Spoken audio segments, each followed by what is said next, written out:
In this video, I'm going to teach you everything you need to know about carburetors. There's 4 circuits inside a carburetor that you need to know about. There's the pilot jet, the pilot screw, the needle, and the main jet. We're going to be covering the pilot jet and the pilot screw in this video. Symptoms of a pilot jet not working out correctly would be a clogged pilot jet. It will never idle. The only way it'll idle is if you pull the choke up. If that happens, you need to clean out your pilot jet. I'll show you more on that later. Another symptom of a pilot jet being an issue or a pilot screw being an issue is when you go to rev your engine, vroom, vroom, vroom, and then it just hangs before it comes down to idle. So, vroom, and then it comes down to a smooth idle, but it hangs. That's going to be a symptom. Another symptom of a goofy pilot jet, pilot screw setting is going to be you rev it up, vroom, vroom, and then it kind of stumbles, it almost wants to die, and then it comes back to an idle.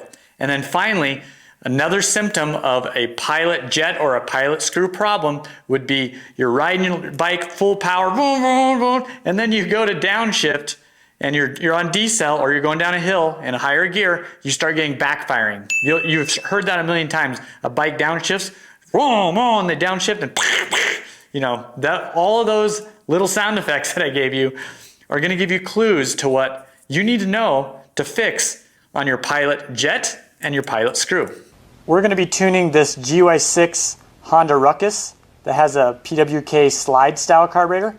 It doesn't matter if you have a motorcycle, ATV, car, it doesn't matter. If you have a carburetor, these concepts will apply. It's very important for you to know before we begin that the pilot screw and the pilot jet only control about 1/4 of the throttle. So it's going to be an idle to just off an idle. Oh, and by the way, this is a series. In this video, we're going to teach you about the pilot jet and the pilot screw. However, we're going to have a whole nother video for the needle and another video for the main jet. You're going to put all those together to make one cohesive, very targeted series on how to tune a carburetor. But in this video, we're going to narrow it down to the pilot jet and the pilot screw. Let's get going on it. So this is our carburetor body. It's a completely stripped down version of the carburetor. We've removed all the components. So this is a pilot screw or air fuel screw. I'll show you what I mean in just a second. So you got the screw. It's kind of like a tapered looking screw, and then you got a spring that goes on there. The spring is on there so that it doesn't vibrate, basically.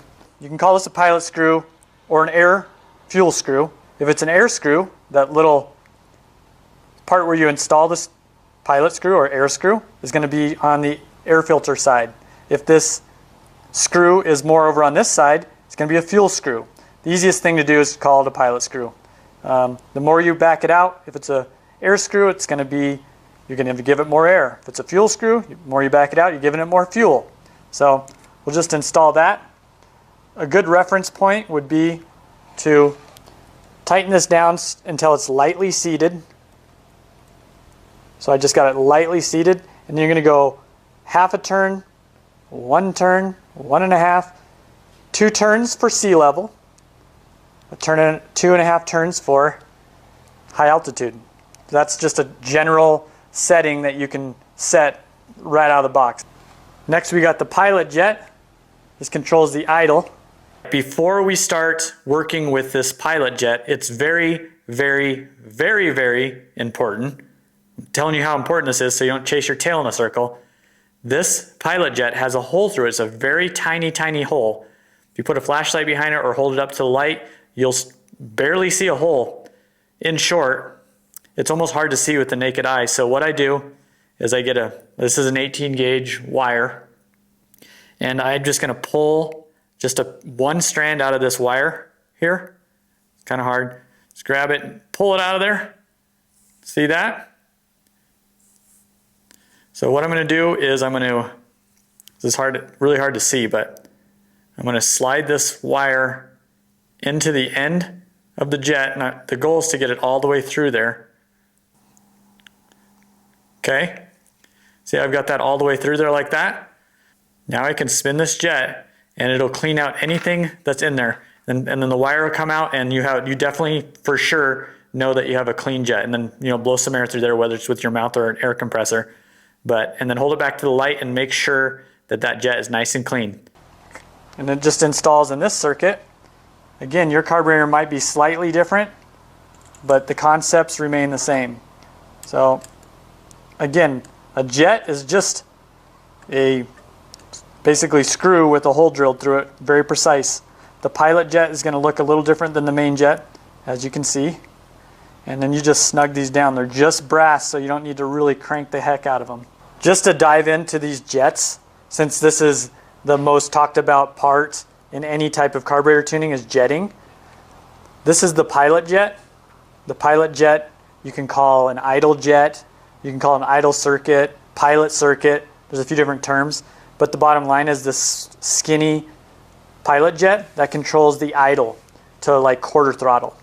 On the sides of the jet you will find a small microscopic number, and that refers to that size of jet. So if you need to go up or down, if you're lean or rich, then you can do that by, say you had a 120 jet and it's too lean and you needed to go to richen it up a little bit, then you go to like a 122 jet, just for a reference. You got your pilot jet. That's going to be 100% your idle, completely closed throttle to quarter throttle open.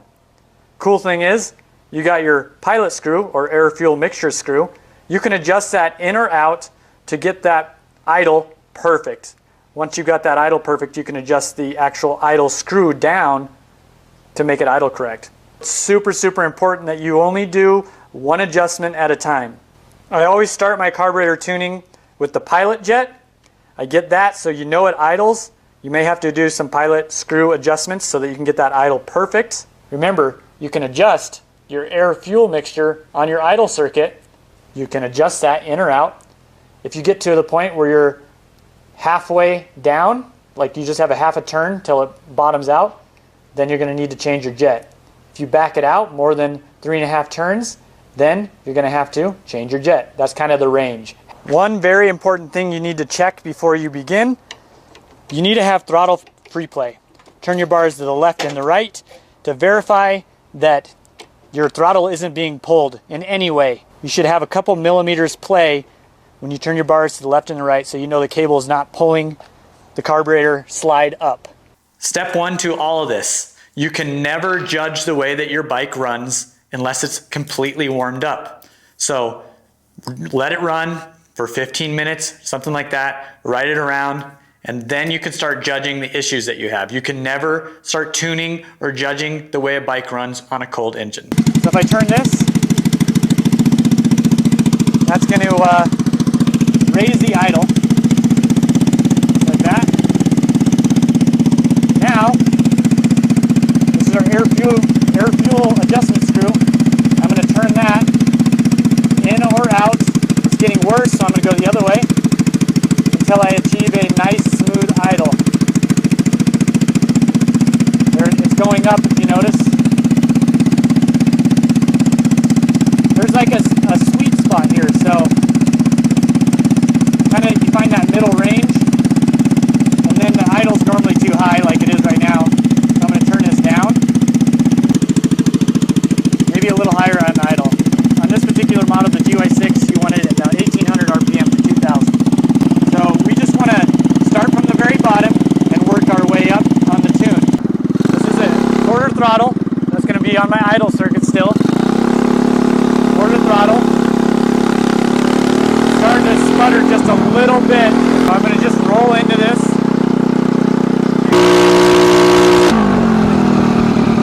That sounds really good.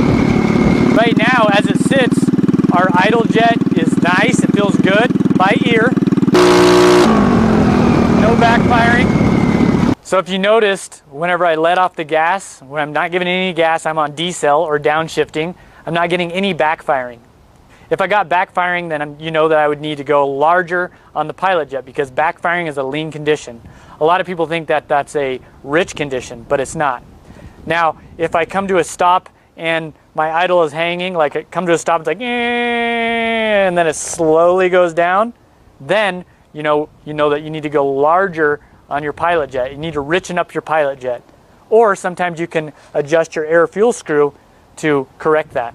So it's a little bit of a guessing game if you're not running something called a wideband O2 sensor, which makes life super, super easy. If you want to pull your spark plug out and you can check, like you can cruise on it at the RPM that it's acting up, and then you can pull your spark plug and look at the very tip of the spark plug, and if it's really black, it's very rich. If it's really white, it's lean. And if it's tan color, then it's stoic, it's perfect. Although with all the fuel additives, it makes it very difficult to do plug readings like that nowadays. Let me show you what I'm talking about on this wideband that makes your life way, way easier. There's no guessing involved. This is what we call our rolling wrench wideband O2 sensor kit. Everything's included, and this makes your life really, really freaking easy. Let me explain. So this right here is a Bosch. Bosch is the brand, and it's the best brand possible when you're dealing with O2 sensors. So this O2 sensor, the point of this is to sniff your exhaust, and it will tell you, it will report back and tell you exactly how your bike's running. So all you do is simply screw this in to your pipe, assuming your pipe already has one of these bung holes on your exhaust. So see, that's in there, and it's got a wire at the end. If you don't have this on your exhaust, our kit right here comes with all the pieces to weld it on. So weld this on your exhaust, and then you got your little cap when you're done using it. So that just kind of like screws in, you know, just like that. But let me explain. So you've got your wideband O2 sensor, and then you've got, this is the actual gauge. This is what's going to show you exactly what your air-fuel ratio is. The whole point of this is so you're not guessing their carburetor tuning. So every adjustment that you make on your carburetor is going to show up on this gauge.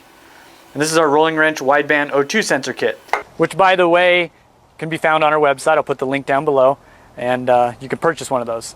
I have my wideband welded in the exhaust with the supplied bung. A lot of exhausts will already have this bung installed on it from the factory.